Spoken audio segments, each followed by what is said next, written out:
Saudi Arabia.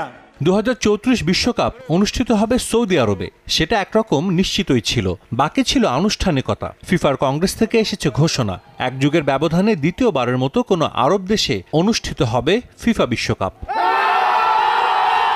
Gianni Infantino 2034 বিশ্বকাপের আয়োজক হিসেবে সৌদি আরবের নাম ঘোষণার পরই আরব দেশটির বিভিন্ন শহরে শুরু হয় উদযাপন। সাধারণ মানুষ নেমে আসেন রাস্তায়। সবচেয়ে বড় আয়োজন ছিল রিয়াদে। আতশবাজি আর লেজার শোতে রঙিন হয়ে ওঠে রাতের আকাশ।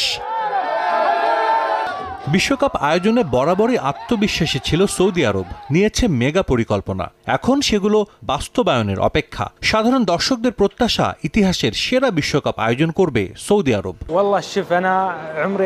আমার বয়স 25 বছর। আমি কখনোই প্রত্যাশা করিনি সৌদি আরবে বিশ্বকাপ অনুষ্ঠিত হবে। এটা অসাধারণ একটা বিষয় এবং আমি নিশ্চিত সৌদি আরব